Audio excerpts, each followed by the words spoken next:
You're listening to Two Babies in a Business, a podcast about business, marketing, growth strategy, staff, clients, babies, and marriage. I'm Christina, this is Peter, and we are founders and leaders of CIPR Communications. We are on step 4 of 6 in our Valley of Tourism campaigns. Peter, before we get on to step 4 of 6, I'll maybe tell people if they're watching on YouTube why I'm smiling so much. But Zoom now has this thing when you hit record that it like has this voice that like, first of all, you have to click that you accept recording. That's a new thing from Zoom. So it'll be edited out of this podcast. But I said, I must hit continue now, which is why I was laughing. But anyways, hello. Hopefully it'll be edited out. Maybe we'll keep it now. Maybe we will. So yeah, today we're talking about step 4 in the Valley of Tourism, building a Valley of Tourism approach and strategy. And so last time we talked about getting political, and this time we're going to talk about being realistic or getting real. This is kind of like a step that we do with our clients in all industries, in the sense that like we like to do this strategy first approach. We like to sort of like understand what the goals are, understand what people are trying to achieve, the big, hairy, audacious goals, all that kind of stuff. But then at some point you need to sit down and actually talk turkey, which is like, how much money do you actually have? How many people do you have that are willing to put some effort into this? Because it often can be a fairly large effort from a human resources perspective. What is your timeline? So those are the types of things that, being realistic is all about, is like, you might have a lot of goals and a lot of ambitious things and, like a lot of things you want to achieve, but you got to be realistic, and probably to be successful, you might want to focus on one thing at a time. I know I like to focus on many things at a time. That's just naturally my way of being, drives my entire team crazy. And so I need to be brought down quite often. And I think with these types of initiatives, people can get pretty excited pretty quick. Yeah, we're going to talk to Bev from Tourism Kamloops in our next episode. But Peter, you and I are very similar personality, and what I'll say, big ideas people, right? Yeah, which is, and you need that. Like I often say to people, CIPR would never have grown or be what it is today if you wouldn't have come to the table as a leader of the organization, right? Like I'm very tactical. Yes, I have long-term goals, but most of my goals are very short-term, right? Like it's just how I like to bite-size things, and that often means I'm not pushing myself as far as I could push myself. And so I think, in every organization, there is usually someone that is more like me and usually someone that is more like you. Or at least there should be. There should be. So maybe look around and look at that first. And if you don't, I think this is where that like excellent opportunity to bring in a consultant, like again, as you're interviewing consultants or having conversations with them, a personality fit is important, but also make sure you're not just hiring a mini you. You right. Want to make sure that you're bringing someone to the table that can challenge your assumptions and to make you shine and be successful. And I think, human nature is just to, again, hire mini yous and yes men and whatever it is, but especially if you're having this conversation about what's realistic for me now, and you've got 100 ideas, you need someone to be able to how to eat the elephant one bite at a time. Right. Yeah. And back to kind of the episode on what's your why. You might have multiple whys, and that's okay, but what's your most important why right now? Yeah. And what's the one why that if you get this one solved, you'll be able to work on the other whys next, right? Like, so, how can you sort of, to your point, chew off one part of the elephant at a time? But how can you make this a manageable thing within the resource structure that you have, and resources, obviously time, budget, money, all those types of things. And like, as much as, yes, sometimes there's a lot of urgency around this, I think I've found in business generally, and obviously more experienced people get better at this, but people often are overly optimistic on the positive sides and underly pessimistic on the things that can go wrong, or the things that sort of, whatever, that could stop them or slow them down, right? And so being realistic is about going in with your eyes as wide open as possible, talking about these things up front, being very clear, checking in with all those different stakeholders, because you might have in step one gotten all these different champions and groups and stakeholders all saying, yeah, we're right behind you. And then now you're in the process of starting to, put pen to paper and making your strategies, and you're, getting this going. And now all of a sudden, group one that you talk to might be off on a completely different initiative, working on something completely different, and their time now may not be the same, right? So you may need to check back at this step and make sure people are still there with you and understand what their resources are, right? I think that's something that in any project people forget is this like budget, resources, timeline. And that's like, for us at CAPR, when we're doing a progress report for our clients, and so we do reports on stats, and every month you're going to know your stats and your return on investment and whatever when it comes to your specific marketing communications. But weekly, our project managers give a report on progress of actual activity. So that has to do with budget, it has to do with resourcing, and it has to do with timelines. And resourcing is on two ends. Did we as your agency resource appropriately and get things done, or was there a capacity issue on our side? I mean, it's not a secret that in a year like we've just had, sometimes we bumped up against resource and capacity issues because of COVID or because of kids at home and that piece. From a budget perspective, yeah, we're on budget. We're watching the numbers. We're not, or hey, there's a flag here. You've just said you wanted to change your website to this thing, or we're identifying that a big media buy is going to be needed because you couldn't get earned media. And then timeline, we report back on that. Okay, we're on time. We're still going to hit that June 15th date, or because you added this, or because we identified this, we're behind, or we're ahead, or like those things are so important. And I think, again, and we talked about this last time about almost that like caution in what you're promising. So like, don't say you're doing a poll if you don't know, if you're not sure you're going to release the poll stats, don't say you're doing a poll. And it's the same thing with this. It's like, don't announce that you're going to do a big thing if you're not sure where your timeline or your resources or your budget's at. Right. So to your point about being strategy first, but I think about, we launched a couple value of tourism initiatives in communities across Western Canada.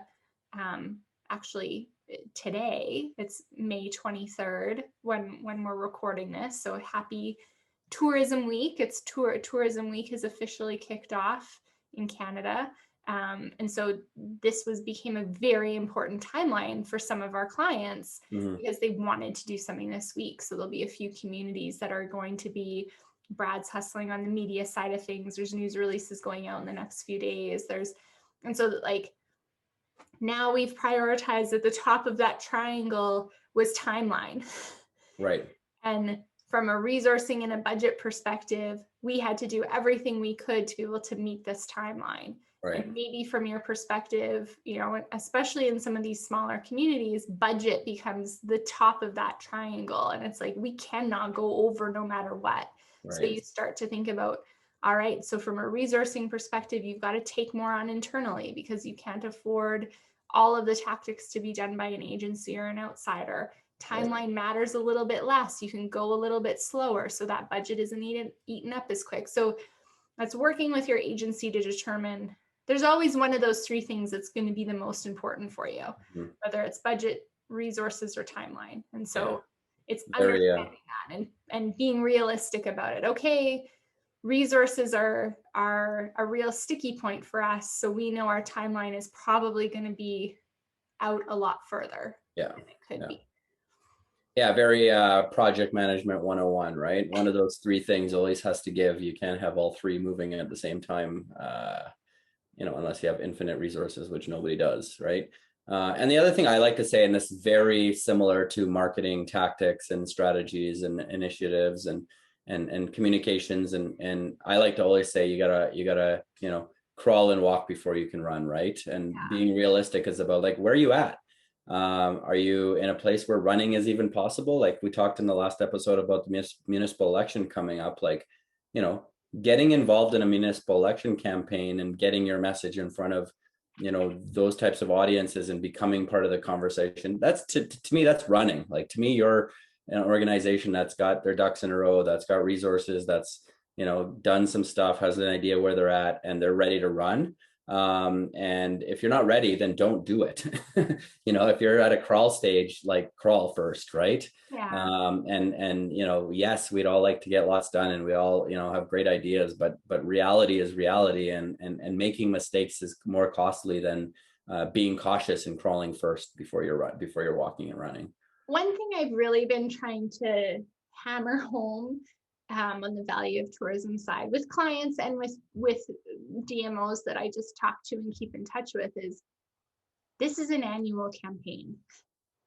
This is something you do often, right? Like, you think Should about be an ongoing thing, right? yeah, like you think about a political party, and it's like, you don't just hear about the Liberal Party of Canada or the Conservative Party of Canada once every 4 years when there's an election. You hear about them all the time. Right. And if you're a supporter, you hear from them way more than all the time. Yeah. More than you want, many times. Yeah. Right. So it's like, but back to your point about being political, like if you're a member of those parties or involved in those parties, you're going to hear from them lots because they're low hanging fruit. You've put your hand up already, right? They know, like, even if they do contact you too much, maybe you just don't answer a certain phone call. And then from a public facing perspective, you want to do enough and be in the news enough just as an individual party as opposed to a government.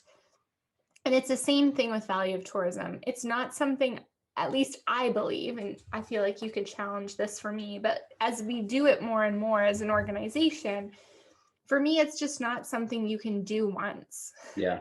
And maybe again, back to the referendum of an art center example, you really are passionate about that and you get her done and the art center's done and there's your victory, and maybe you never talk value of tourism again, which seems like a missed opportunity, but I'll leave that there. Yeah. Like, especially in these conversations the last couple years, actually, around something like a value of tourism week, it's like, this could be something you talk about every value of tourism week, and you do your annual poll, and you go out with those tourism numbers, and you remind your community it's important, and you find a new Jan's fishing company to feature and show, how their business has grown or how the community, like, it is something your corporate communications person can have in their portfolio and budget for every year to help you continue to have support. So I think that being realistic too is this something we're committed to doing time and time again? Is this something that is brand building that we just keep going all the time? I know a lot of our clients in this space have started to use LinkedIn and Twitter as a medium to talk about value and support for tourism year round. And it's, channels that they've traditionally struggled with because they're not as consumer facing as an Instagram, Pinterest, Facebook, but still important. Mm-hmm. So now they've transformed those channels into real stakeholder support for tourism mechanisms. And Which makes a lot of sense. Keep the program going all year. So I think this, being realistic about your current campaign and being realistic about how central this is now becoming. And I actually think, like, there's your greater return on investment. Like, I think about, we're going to be doing some polling, some repeat polling. It'll be the second year for a client. And the first year, they had to make, it was a region that we hadn't been in before, our pollster hadn't been in before, and they had to make a significant investment into buying data. Right. And that was a big investment for them. And so this year, the data is still good. Our pollsters validated it again. And so they get to save a little bit of money this year. So there's Right. return on investment already. So On doing something more long-term and repetitive. Yeah, exactly. yeah, Yeah. And the other thing in terms of being realistic, and we've kind of touched on this before, but if you've decided as an organization that, yeah, this is an important thing, we're going to be doing it ongoing. You mentioned Tourism Week, which is obviously a great example to be probably showcasing a lot of the work you've done around this. But then, what are those other things? Is there municipal elections, federal elections, provincial elections? How do you play in those elections, being realistic with your resources and your time? and how do you not like, And how do you not play? Where do you say no? Where do you back off? Where do you go quiet? Right? Like, so you got to be thinking about probably at a 4 or 5 year cycle, what does actually looks like in different kinds of, sort of things going on in the community that may or may not have an impact on your strategy and the things that are important to you at that time, yeah, in that particular part of the cycle. Right. So that's sort of the thinking big, being realistic, and then making sure that you're budgeted accordingly or resourced accordingly, based on this sort of longer time horizon. wait, yeah, I think about it's not a tourism-based client, but Heritage Calgary, we're working on the communications consultant on a major initiative they're working on. We were timelining. It's a kind of a collective of us working on this. We know there's October elections. We basically said as a group, nothing's going to get done in October, right? Like this is an organization that receives funding from the city, like very tied in. It's going to be very important to educate new counselors. It's like, we're not going to be top of mind. So, Right. We'll do a lot of internally facing things at this Right. timeline. We're not going to worry about, and then come probably After the election. December, January, when new counselors are like, that's when we can start this communication piece. Right. Right. And you might be able to do some introductory things during the campaign, introduce yourself to those candidates, let them know who you are, but not be pushing on them and not be necessarily right. Yeah, exactly. So it's not to say you're not doing stuff. It's just that the stuff you're doing is going to change. Right. And that's sort of being definitely a good example of being realistic. I think too, like the kind of as a final point, it all comes back to prioritization. So, have that long look at your budget, your timeline, your resources. And Tourism Kamloops is a great example too of Bev as a visionary still has a big vision around value of tourism. And she broke it down into some really great priorities and served it up that way. You look at the value of tourism program year 1, year 2, year 3, now year 4, which is like very different because of COVID, but still is going, still the same goals, still the same objectives, but the tactics have changed every year based and largely on where they're at. And largely in a lot of ways built on themselves and built on each other, right? And it was sort of like the program has been almost like building and compounding on itself and getting more robust over time, right? And that's again a good example of being realistic and sort of chewing the elephant one bite at a time. And I mean the resourcing has changed, right? From a initiative that was essentially solely run by an agency as external, and then being able to build internal capacity and grow the program was something that became really important. And that's a good model. And maybe it's opposite for you. Maybe the budget isn't a thing. So you have someone working on this on the side of their desk or half time. And as you build momentum and budget, you're able to hire an agency to help you or whatever it is. But yeah, I think it's being realistic is important. Yeah, always. It's true. All right. Well, that's step 4, 2 more steps, and you have built your value of tourism plan, which is exciting. Remember to follow along for the next episodes. You can hit follow our podcast on Spotify, iTunes, and Spreaker. And like, comment, and share on our social channels.